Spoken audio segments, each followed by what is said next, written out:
Hey everybody, you know who it is, you know it's the place to be, and blah blah blah blah blah. I need to come up with better intros, damn it. Alright, before I go into this review, I have an announcement to make.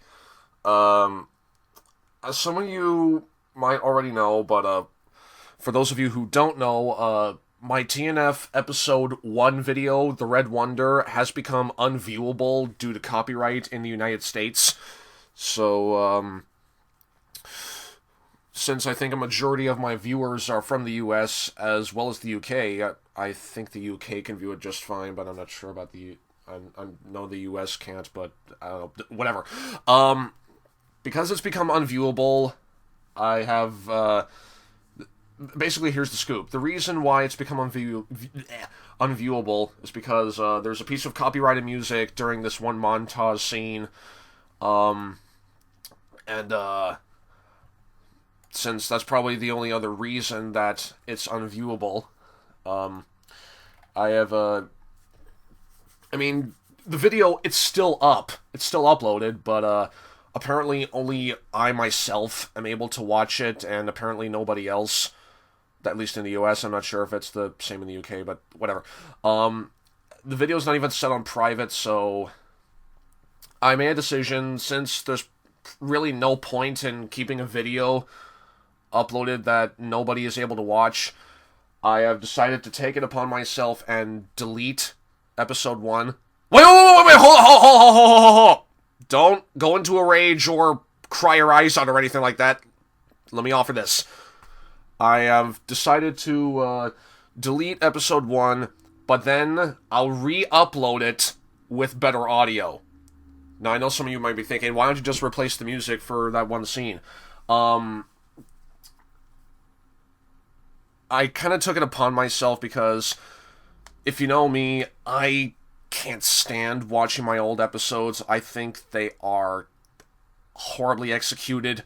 I mean, sure, the writing is fine, but just the audio, I can't stand it, even though I myself recorded it.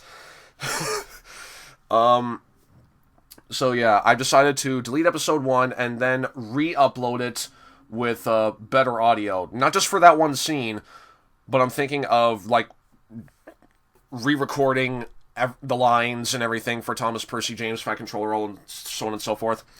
And also try to maybe improve it writing-wise, because I want to try to give you guys the very best I can, and yeah, if you look at my older shit, I've progressed over time. You can obviously tell. So yeah, for the record, the video is still up, but apparently nobody can view it, so I've decided to take it upon myself, delete it, then re-edit the audio, like record new lines and everything like that, and the video will probably still be the same, so it'll be less work, and yeah, that's pretty much it. So don't take this like as an offense. I'm doing this for myself, and of course I'm also doing it for you guys, because apparently people still watch my old shit, and I want to be sure that they can still watch it. So I'll delete it, re-edit the audio, then re-upload a brand spanking new version. How does that sound? And so yeah, thanks for understanding. That's the announcement. So on to the review, Salty Suprise. And you know what? Skipping the formalities, let's go into notes. Okay, big difference that I think at least was an improvement writing-wise, not just for this episode, but probably like a majority of the next few seasons. At least they finally have the balls to change it to Christmas instead of winter holidays. And we have the daughter of Christopher Audrey to thank. Thank you so much for being serious about changing it. So yeah, it's called Christmas now. Yay! No more winter holidays. Alright, so basically the episode is with Edward, which is kind of a disappointment seeing how it's Salty's surprise, not a thing of it, whatever. So Edward tries to be nice and to give Salty a Christmas gift, and I don't mind, but I have a feeling that we've seen it somewhere before. The biggest gift of all, and there goes my garbage truck. And then Edward tries to go find a gift for Salty. Okay, I gotta ask, why does everybody always go to Victor for their problems? I mean, sure, if you need fixing, that's one thing, but I mean, like, is Victor, like, your god among engines? Do you go to him every time you have, like, just a question or something like that? It makes no sense. I mean, like, why not ask your own controller? He's the one who's, paying you or not, or just running over you. I don't know, just stop always going to Victor. Edward, going to the Steamworks is nice, but you do realize Salty's a diesel, right? Why not go to the Diesel Works to try and find a present for Salty? Or are they like... I forgot where I was going with this. And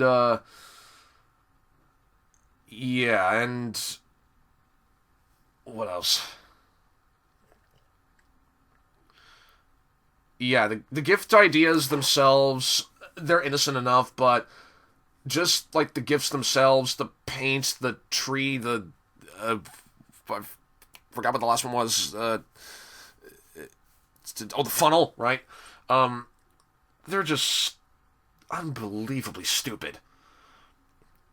And, okay, so first of all, Edward tries to take Salty a pot of paint, to give him a new coat of paint and something like that, but, why green? I mean, I know it's a Christmas color, but,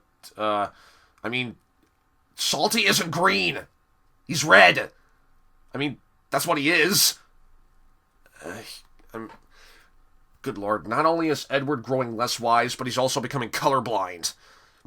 Or maybe I'm being just a hypocrite. And, you know what? Forget that comment I just said. At least he's, being, like, in the spirit of the winter holidays with the green paint, but whatever. And, Salty's stories, he's obviously making them up. I mean... If you watch them yourself, you can just tell he pulled these out of his ass. I mean, it's obvious that he's making these stories up just to hide the fact that he doesn't want these stupid gifts.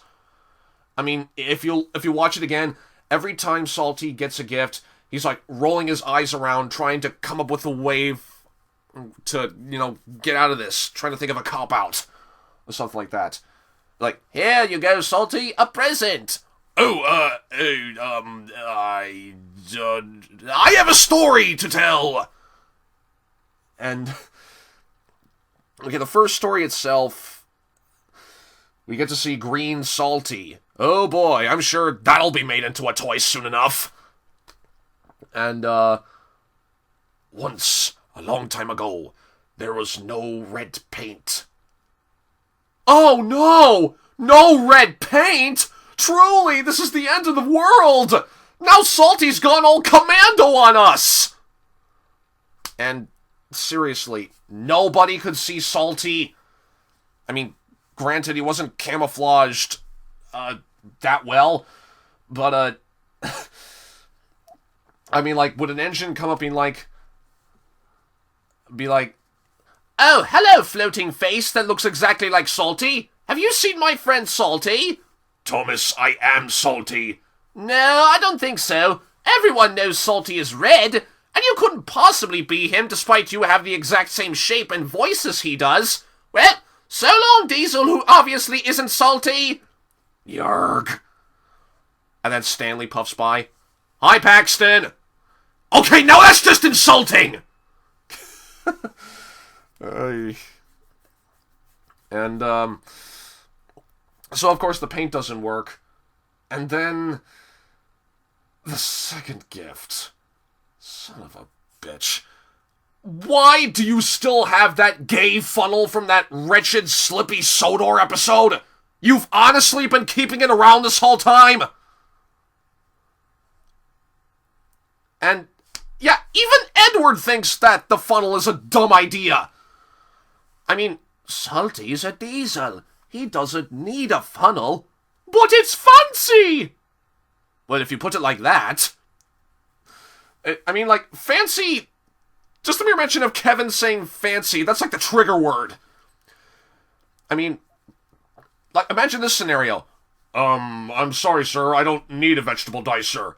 But it's fancy! Well, then shut up and take my money! It's like you had him at fancy, that's stupid. And